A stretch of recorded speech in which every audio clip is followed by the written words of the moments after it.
Hi, everyone. We're now 10 days into the seventh month. It is July the 10th. We're glad to have you spending it with us. We're glad it's on a Friday as well. And we're glad to see a little bit of a break, a slight one in lieu of a front in temperatures. But by the end of your forecast, I've got the hottest days yet ahead that we have seen this summer. Well into the 90s for several days in a row next week. I'll lay out that timeline for you in just a few moments on tonight's program. We'll go through the fines, penalties that have been included in the governor's executive order, state of emergency, the mandate in regards to wearing masks, what individuals and businesses will face should they not do so, and who's going to enforce that emergency order or executive order. We'll also have some new information from the governor's office today, as he had another press conference today making another plea to wear masks, but also giving us some new numbers and some not good numbers at that. Few revelations in regards to sports in our high schools, school systems. Nothing really changing as of right now, but I've got a few dates for you on that front. And I'm going to save our best story for last tonight. We always need a little feel good on Friday, and I've got it for you this evening. I'll have that with you. Have that for you in just a few moments. Now, in regards to a couple of reports that I mentioned days and weeks ago, no new update on the human skull found in Johnson County. I did receive word back from Johnson County Sheriff Doug Saylor that they are still awaiting what they hope will be some sort of a confirmation of identity per some characteristics of the skull, but they have not received any updates from the state medical examiner's office or other investigative facilities or entities as of yet, so nothing new to add to that. It's also my understanding that no other remains have been found throughout extensive searches of that area in Johnson County, where that skull was found some weeks ago. Also, in the death of Jerry Arnott, who was found in the driveway of a Porter residence on Rowan off of Half Mountain several days ago now. I also have not received any new information from the Kentucky State Police. As we reported the week before last in the Sagersville Independent and here on your news today, State Police telling us that they were hopeful that they would have charges filed in the shooting death of Mr. Arnott sometime in the relatively near future. We made several phone calls today and over the past several days, and there's nothing new to add to that information at this time. But I'm closely following that, and we'll have that information just as soon as it is released. Before we get to our COVID information, daily COVID information on the state and local level, let's talk a bit more about the revelation yesterday where Kentucky has now become at least the 23rd state in the nation to mandate the wearing of masks in any public facility, business, and many other places in any public area where you can't get at least 6 feet apart from anyone near you. Per the executive order that was issued by Governor Beshear yesterday, the state of emergency cites that with Kentucky having its highest total number of COVID-19 cases for the week of June the 29th, more than 1,670 new cases, and with the nation now experiencing 3 million cases of COVID-19 and a record 60,000 and 21 new cases reported just this week on one single day, that being on Tuesday of this week, and with so far 132,000 Americans killed or have died as a result of COVID-19. He further supported his mandate of wearing a mask with statistics and data out of Arizona, for example, where more than 90% of their ICU beds have been filled as of this week. In Florida, he says at least 56 hospital intensive care units are full and have no more beds. In California, hospitalizations have increased 50%. Increases of much more than 50% have been seen in other states. Louisiana reported a 95% increase in its number of new cases. Texas as well, seeing an explosion in parts of its state.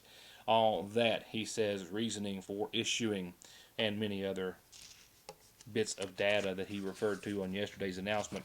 His mandate for Kentuckians to wear a mask. He says that people must wear a mask if you are, and here is the list, while inside or waiting in line to enter any retail establishment, That's grocery stores, pharmacies, hair salons, barbershops, nail salons, spas, tattoo parlors, child care facilities, any restaurant or bar. And the wearing of masks also pertains to being in outdoor public spaces if you can't have a physical or social distance of 6 feet from any or all individuals. Who is exempt from wearing a mask? Kids 5 or younger, any person with a disability or physical or mental impairment that prevents them from safely wearing a face covering, anyone who is hearing impaired or communicating with a person who is hearing impaired, any person engaged in work that wearing a mask might make it dangerous for them, anyone who is seated or actively consuming food at a restaurant or bar, anyone who is obtaining service that requires temporary removal of a mask, anyone in a pool or body of water, anyone engaged in exercise in a gym or outdoor facility, so long as they're 6 feet or more away, any person who is actively participating in an athletic practice, scrimmage, or competition that is permitted under the Healthy at Work requirements. Failure to follow these requirements, he said, provided in this order, are listed as the following via penalties for individuals and for businesses who as well don't enforce these rules. The governor says that these are the penalties that individuals and businesses will incur for not wearing a mask. These to be enforced by local health departments. We'll be talking with our local health department director, Mayor Pete Shepard, next week about how he plans on handling that situation. His executive order says that anyone who violates this regulation by not wearing a mask in the before-mentioned places will be fined $50 for any first offense, $75 for the second offense, and for the third offense, a $100 fine, and then a $100 fine for each subsequent offense thereafter. And if an individual is violating the regulation by trying to enter a public-facing entity or a mode of transportation that was listed and not wearing a face mask, they are to be denied access. And if a person is already on the premises and they remove their face mask, they are to be denied services and asked to leave, and possibly subject to other applicable civil and criminal penalties. Now, on the other side of that, for the business owner and or operator, they too face the same fines, $50, $75, and $100, and that business could be subject to an order requiring immediate closure. All this which took effect as of 5 o'clock this afternoon and will remain in effect for 30 days, and is subject to renewal at the end of that time. As I said at the start of that clip, local health departments will bear the weight of enforcing those regulations. We'll be talking with our local health department officials next week to find out how they plan on doing that again. And again, also want to clarify that there is a court case ongoing that does not apply to the governor's mandate, if you will, or executive order yesterday. Now, just yesterday, a Scott County Circuit Judge did enter a temporary restraining order against Governor Beshear's administration via a lawsuit that had been filed by the Kentucky Department of Agriculture and Evans Orchard and Cider Mill. That suit challenges the legality and constitutionality of the governor's executive orders during the coronavirus pandemic. The order, this handed down by Scott County Circuit Judge yesterday, stops the statewide enforcement of the governor's executive orders with respect to all of Kentucky's agro-tourism venues, which there are hundreds within the Kentucky Department of Agriculture. It's agricultural based. It does not pertain to the executive order that was handed down yesterday. However, just earlier this afternoon, Attorney General Daniel Cameron did file a motion in that same Scott County Circuit Court asking that same judge to consider whether or not the governor's executive order yesterday requiring face coverings or masks does comply with the current temporary restraining order stopping enforcement of those COVID-19 executive orders. Now, Cameron also said that the request he is making to the court is not about whether or not it's appropriate to wear a mask. He says he is in favor of, but his request is being issued to make sure or determine if the governor's executive order follows state law per that restraining order handed down in Scott County. The governor's update and that of our local health officials will be next. Stay tuned. First, it was pennies, and now it's everything. Because of the pandemic, most banks haven't been able to order their weekly amount of coins for weeks. And without all of the fundraisers and activities going on, a lot of that change that would normally be in circulation isn't. So the Sayersville National Bank says now is a great time to help out and cash in. Bring your coins to either drive-through, or if you've got a lot, call ahead to give them to someone at the door and help your local businesses. And remember, you can pay all of your bills and practically do all of your banking on their mobile and online services, and all inside and lobby services are still available by appointment at Sayersville National Bank. The seasonal shop is open, and they're still doing curbside pickup, so you can call and place orders and they'll still bring them out to you. And inside, you'll find all new merchandise throughout the entire store, all new spring and summer women's clothing from Charlie Page and Mud Pie, accessories, jewelry, shoes, and bags too, casual outfits for everyday or special occasion outfits and dresses. And if you've been home a lot and really want to freshen up your decor, they have so much to choose from, and they're happy to give you any fresh ideas that you might need. And just in, a large selection of Simply Southern and Candleberry at Fraser's Prater Drugs seasonal shop in downtown Sayersville. Summer heat and no AC make for a miserable drive, but don't sweat it. Call Black Smoke Performance in Sayersville for inspection, diagnostics, and repair by qualified technicians with the latest technology and equipment. Don't suffer in the summer heat. Get your air conditioning fixed today at Black Smoke Performance. Oh, it's what a lot of you have been waiting for. They're back, but only for a limited time. Loaded potato wedges at your Sayersville Lee's famous recipe. That's right, our famous hand-cut homemade potato wedges smothered in cheddar cheese, real crispy bacon, topped with either sour cream or ranch, your choice. And they're still only $2.49 with tax. Get them while you can at your Sayersville Lee's. All Pro understands that we are all just trying to make it through these most difficult of times, and they want you to know that they're here to help with any repairs or projects that you need done. Big or small, doesn't matter. They've got 0% financing for 18 months and long-term financing if you need it. If you need anything from a new gutter to a new house or a new garage, call All Pro Gutter Works and Construction, 349-9999. We're going out on a good, heartfelt note this evening. Stay with us for that. Let's go to our governor and his press release today, 2 in a row this week with yesterday's.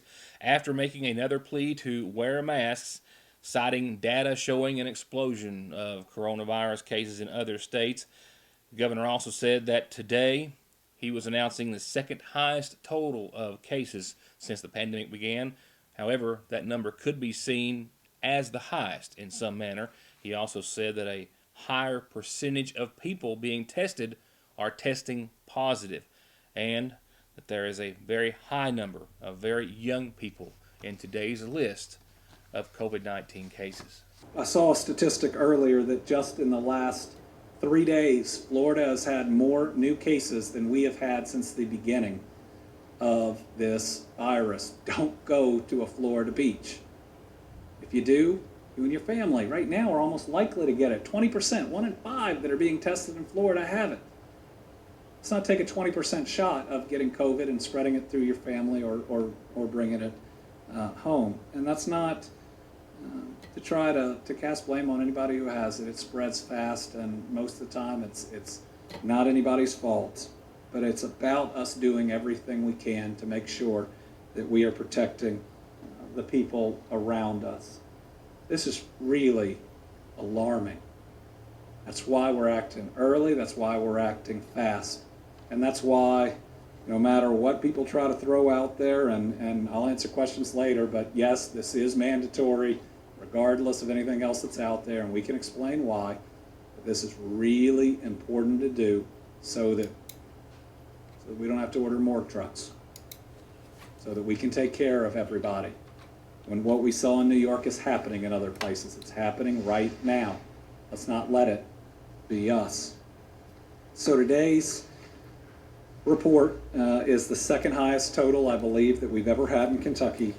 And if you look back at our highest total and remove Green River, that had 300 cases that day, it would be our highest.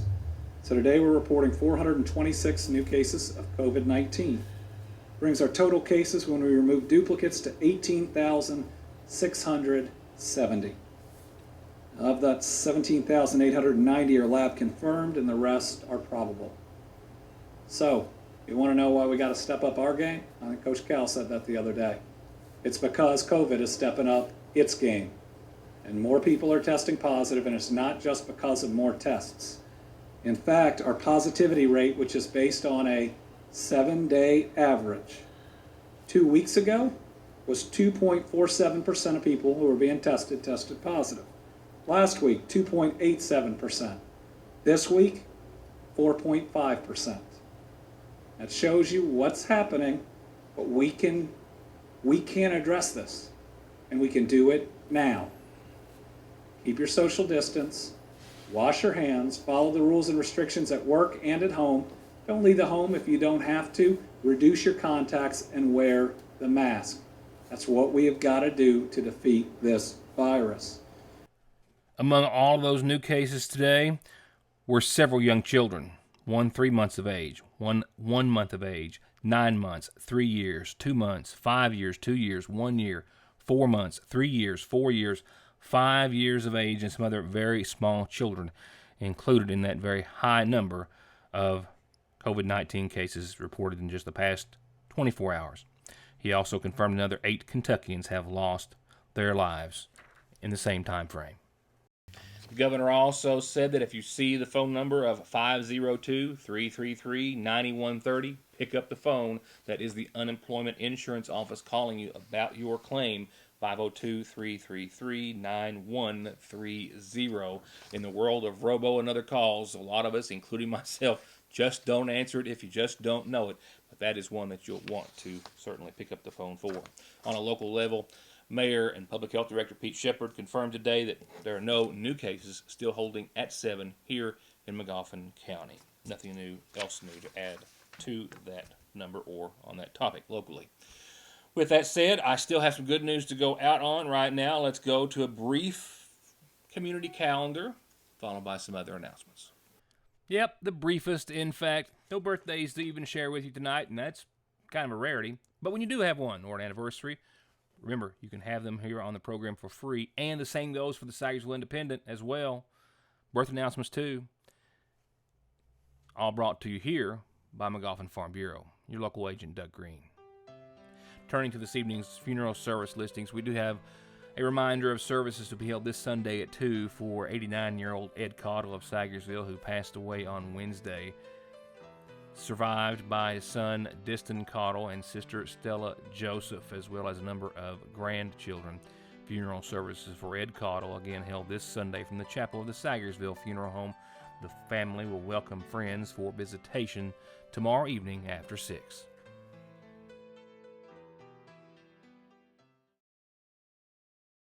Connolly Tire in Staffordsville is now a proud partner of Rough Country for all of your suspension and lift kit applications. And you can always go to ConnollyTire.net to get the latest offers. Like right now, $100 when you buy a set of Mickey Thompsons, $100 on a set of Continentals, and many, many more summer deals, including $35 computer diagnostics. That's Connolly Tire in Staffordsville, 297-2424.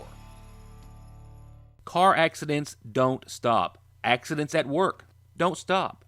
Disability and SSI cases don't stop. Your legal needs and concerns don't stop for the coronavirus, and neither does McFarland and Tinker. They are open, able to schedule appointments per CDC guidelines, and always available for telephone and video conferences. Please, be safe, be smart, stay home, and don't let your legal needs fall victim to the pandemic. Call McFarland and Tinker and let them take care of them for you.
Come to Parkway Pharmacy in Sayersville and get your prescriptions filled, your over-the-counter medications, and immune system boosters, all from the safety and comfort of your own vehicle, either in their drive-thru or with their new curbside service. You can also call ahead or just download the MyGNP app, that's Good Neighbor Pharmacy, and refill and manage your prescriptions right from your device, helping you and yours stay healthy and safe.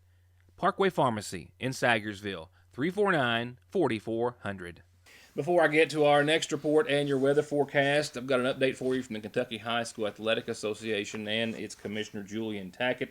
They met today. The Board of Control had a lengthy discussion, and they upped the date for the beginning of mandatory practices. No surprise. It was set to be next week on the 15th, as it is every year. However, they have bumped that up until August the 3rd. Tackett also stressing that they will be monitoring the situation between now and then, which I take as meaning that it's subject to change. Golf is the only sport that is not included in that per the nature of golf and the isolation of players. They will be able to start next week on the 15th. But the Kentucky High School Athletic Association monitoring the situation between now and the 3rd to see if mandatory practices will be able to start then. But that is the date they have given us as of today. They've also given student athletes, a maximum time slot of up to 6 hours of practice per week once it starts. So I want to refer to my friend who I admire and respect dearly as our favorite elf, because you can argue, and it's not really much of an argument, that he's made it his life's work for the past several years to take care of our kids any way that he can. And we have seen Paul Montgomery, Gumby, do that on many occasions and in many, many ways. And tonight, I've got another story on him, helping the Coats for Kids programs through the Lodge. And just, you've seen the announcements. You know him. You know what I'm talking about.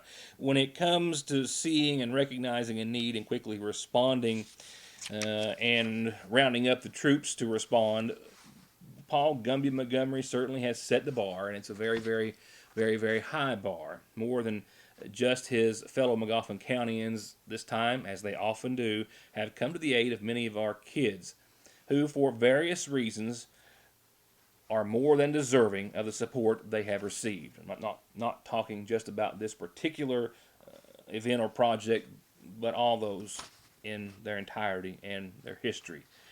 And in Gumby's latest efforts today and plea, nearly $10,000 has been raised in just the matter of a couple of days to help with a very serious situation. And I agree with him that a lot of our kids are dealing with this time of year, and it's one of those situations that really was an unknown, even to school personnel and officials, to the extent or degree that it is, certainly on this scale, until one young person, as you're about to hear, one young person asked for something a little out of the norm.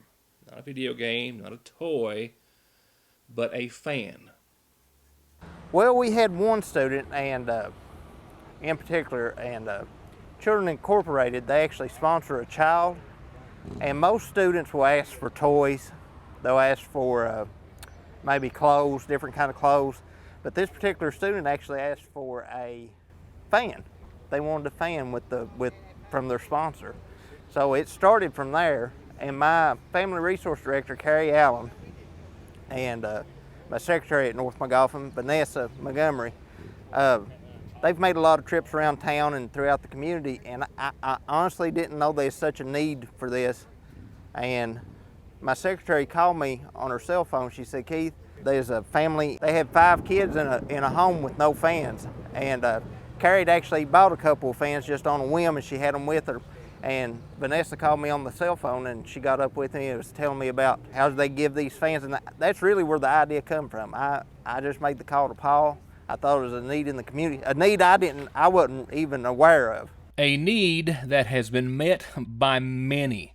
$9,000 and counting in fans and donations as of 1 o'clock this evening, coming from everywhere.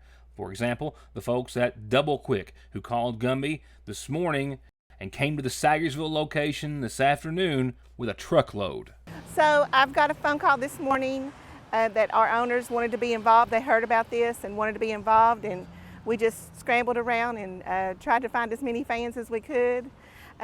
It's really a part of our core values is helping the communities in which we serve and live, and we want to help in any way that we can. As soon as we got the phone call this morning, we had 4 people in the office going around different places and trying to find as many as we could. Just thank Paul and Keith for this. It's good to have people like this in the community that loves the community, and we're proud to be a part of it.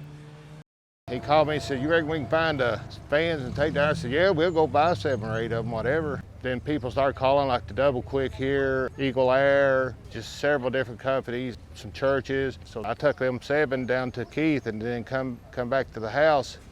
There was 80-some fans sitting on my porch. Where they come from, I have no idea. Some of them I know, most of them I don't, but it's went viral, and it spurred off a movement in Floyd County. They're doing the same thing. Somebody's seen the post. And these donations come from Ohio, Michigan. Some guy called down to True Value and bought every fan they had and put it on his credit card and told them to get up with me and come and get them. So for the past couple of days, Gumby has been doing nothing but collecting fans from gracious donations and then delivering them all over the county, delivering them to our Family Resource Youth Service Center workers who have as well been traveling all over McGoffin County to deliver as many fans and some air conditioners as well. And in doing the math, if there's anything left over, Gumby says that, well, he knows exactly where he can put that to good use. What we're going to do, we've been buying every fan we can get and whatever. And if it gets to the point where we don't need more fans, what money we get is going to go towards the Coach for Kids this fall. We always do through the Masonic Lodge. It's just overwhelming, man. I can't believe how it's mushroomed. And it's all because of a phone call by Mr. Keith Isaac. He's one that come up with the idea, and it's just unbelievable. It's very heartwarming. It's very, the good Lord has blessed me to be able to do this, and He's blessed us all. And we're all really spoiled, and to see how we live, just see how people does, how they live, and how they trying to survive, and it's overwhelming. It really is. And if you didn't get a help this time, fear not. Plenty, as you saw, of folks did. And before you know it, I suspect someone will reach out to Gumby, or he'll find another way in which we need to be chipping in and helping with our young people. Just a matter of time. Probably not much of it. Well, in just a little bit of time, we're going to see the weather pattern change. We're going to see a few degrees cooler for the next few days, backing off of 90. But by next week, we've got the hottest days ahead. Those showers and thunderstorms that we've seen out there today, all courtesy of the first cold front to roll through the area. That doing so today, giving us partly cloudy skies and a 30% chance of lingering showers up until about 9. There's not any on the radar at this very moment. Nothing to show you there, a low of 68. But I'm not going to say you won't see some between now and the next couple of hours if you're catching the early show. For tomorrow, you have a very slight chance of seeing any on your Saturday. We have a slight chance of some showers and thunderstorms starting at around noon and then going through later on midday to the tune of 20%. Otherwise, about 86 and mostly sunny on your Saturday. Tomorrow night, we're talking about a 10% chance of showers and storms, maybe up to about 7 or so. We're going to see clearing skies tomorrow night and a 65-degree low. You're going to see or notice winds starting to pick up just a little bit, upwards of maybe 15 miles per hour or so tomorrow evening. And then Sunday is cold front number 2. And that means that we'll have only a slight chance of some showers before noon, but then shower chances increase up to about a 60% threat. Mostly sunny on your Sunday, but showers and thunderstorms possible with that second front as it makes its way through. Also with it, winds up to 17 miles per hour or so. And remember, winds and rain could pick up and be much more in any thunderstorms that develop. That is your Sunday. Monday, mostly sunny, 85 and 61, and only about a 30% chance of showers and thunderstorms, like between 3 and 5. And then, check it out. Tuesday, we're still barely clinging on to the 80s at 89, mostly sunny, No word of any rain on your Tuesday nor your Wednesday, but check out what temperatures do thereafter. That's the highest we've seen thus far, ladies and gentlemen. 92, sunny, dry, but sunny and hot on your Wednesday. Kick it up a degree or a notch on Thursday to mostly sunny and 93, and then factor in a very slight 20% chance of some showers and storms. And Friday, then we'll amp it up another notch to 94 degrees. That's close to 95, and that's hot. Mostly sunny and a 30% chance of showers next Friday. Thank you all for being here each and every night. Hope you enjoy the rest of your Friday and your weekend as well. And we'll see you back here Monday. Good night. Good weekend. And thanks for watching.